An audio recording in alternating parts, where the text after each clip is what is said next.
আসসালামু আলাইকুম ও রহমতুল্লাহ। সম্মানিত শিক্ষার্থী বন্ধুরা, আশা করছি আল্লাহর রহমতে আপনারা সকলে ভালো আছেন।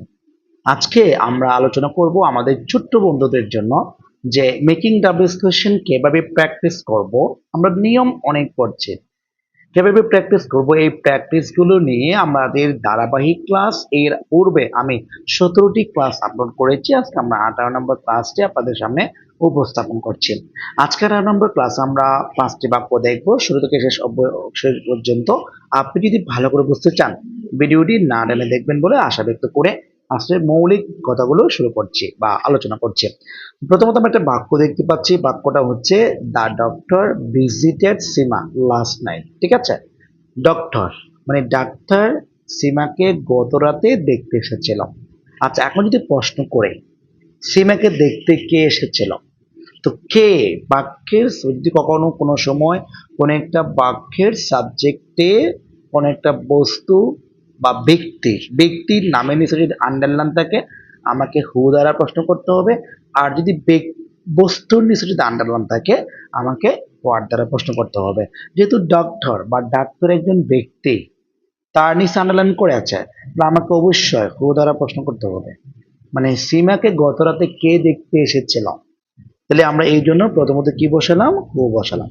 ঠিক আছে, হু বসালাম। তারপরে দেখতে পাচ্ছি সাবজেক্টে পুরো ভিজিটেড, ওই যে আমি পূর্বের ক্লাসে বলছিলাম ইংরেজিতে দুটি শব্দ আছে, একটা হচ্ছে হোয়াট আর একটা হচ্ছে হু। এই দুই প্রকার বাড়বের পর সরাসরি বাকি অংশ এসে বাক্য শেষে প্রশ্নবোধক চিহ্ন করে আমরা মেকিং দ্য ডিসকাশন তৈরি করতে পারি। কথাটা আবার বলছি, হোয়াট এবং হো এই দুইটা শব্দের পর সরাসরি ভার্ব আসতে পারে। আচ্ছা, টু বি বারের দরকার নাই, তাহলে এখন কি the doctor visited Seema last night. Doctor গত রাতে সীমাকে দেখতে এসেছিল, প্রশ্ন করেছি who visited Seema last night, অর্থাৎ গত রাতে সীমাকে কে দেখতে এসেছিল। তাহলে আমাদের আনসারটা হয়ে গেল। এরপর আমরা বি নাম্বার দেখবো। বি নাম্বার দেখতে হচ্ছে মানিক ইজ এ গুড ফুড, হ্যাঁ সরি মিল্ক। একটু রাত হচ্ছে তো এখন প্রায় 1:20, তাহলে রাত অনেক হয়ে আছে, এই জন্য একটু ঘুমের বাবা চলে আসছে, এই জন্য একটু সমস্যা হচ্ছে, দুঃখিত তার জন্য। এটা হচ্ছে মিল্ক।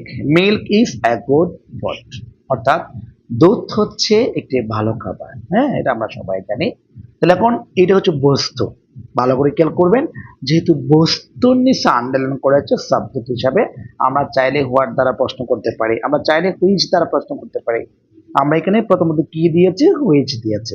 তারপর এখানে যে সাবজেক্ট আছে সাবজেক্টটা বসালাম, তারপর বাকি অংশ যা আছে বসাই দিয়ে বাক্য শেষে প্রশ্নবোধক চিহ্ন দিলাম, অর্থাৎ আমাদের মেকিং দ্য ডিসকাশন হয়ে গেল। এরপরে আমরা সি নাম্বার দেখবো। সি নাম্বার দেখতে পাচ্ছি he is going to the book fair. Book fair মানে হচ্ছে বই মেলা, অর্থাৎ তারা বই মেলায় যাচ্ছে। এক কথায় যদি বই মেলা একটা জায়গা নির্দিষ্ট বা স্থান, আমরা জানি কি কখনো কোনো একটা জায়গা বা স্থান নামের নিচে যদি আন্ডারলাইন থাকে সেই ক্ষেত্রে আমাকে প্রশ্ন করতে হবে কি দেয়া, হয়ার দ্বারা। ঠিক আছে, হয়ার দ্বারা। হয়ার দ্বারা যদি প্রশ্ন হয়, যেহেতু একটা জায়গার নামে নির্ধারণ করে আছে, তো আমরা প্রথমত প্রশ্ন করার জন্য প্রথমত কি দিলাম, হয়ার দিলাম। তারপরে কি করব, আমরা সাবজেক্টের উপর টু বি ভার্ব আছে, এই টু বি ভার্বটা আমি বসালাম। তারপরে কি আছে, এই যে সাবজেক্ট যে আছে সাবজেক্টটি বসিয়ে দিলাম। তারপরে বাকি অংশ যা যা আছে বসিয়ে দিয়ে বাক্য শেষে প্রশ্নবোধক চিহ্ন দিলাম, অর্থাৎ এখন আমার বাক্যটা মেকিং দ্য ডিসকাশন হয়ে গেল। এরপর আমরা ডি নাম্বার দেখবো। ডি নাম্বার দেখতে পাচ্ছি শি ইজ 10 years old, তার বয়স 10 বছর। আচ্ছা, দেখুন 10 বছর আছে, বছর জানতে চেয়েছে, তা আমরা যদি এখন প্রশ্ন করি কেমন হয়, তার বয়স কত বছর।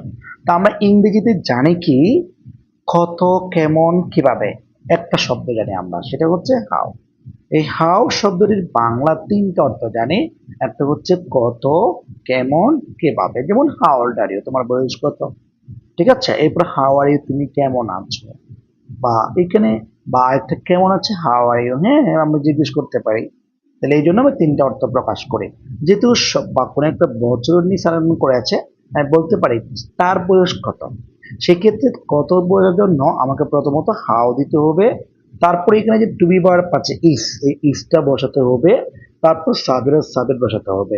কিন্তু এখানে বয়সকে নির্দেশ করার জন্য মূলত হাউ ওল্ড দেওয়া হয়েছে।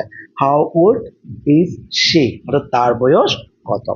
এরপরে আমরা 5 নম্বরে যেটা দেখতে পাচ্ছি, Raju is a full time fire fighter. Raju একজন পূর্ণকালীন দমকল কর্মী। আচ্ছা, এখানে রাজুর নিচে আন্ডারলাইন করা আছে। অবশ্যই আমাকে হু দ্বারা প্রশ্ন করতে হবে, আমরা হু দিলাম। তারপর টু বি বার পাচ্ছে, টু বি বার বসিয়ে বাক্য শেষে প্রশ্নবোধক চিহ্ন দিলাম। অর্থাৎ আমাদের আনসার ক্লিয়ার হয়ে গেল যে আজকে আমরা ধারাবাহিক 18 নম্বর ক্লাসে সম্পূর্ণ করছি। ক্লাস যদি ভালো লেগে থাকে অবশ্যই আপনি ক্লাসটি অন্যের মাঝে শেয়ার করবেন বলে আশা ব্যক্ত করে আজকের ক্লাস এখানে সমাপ্ত করছি। আসসালামু আলাইকুম ওয়া রাহমাতুল্লাহ।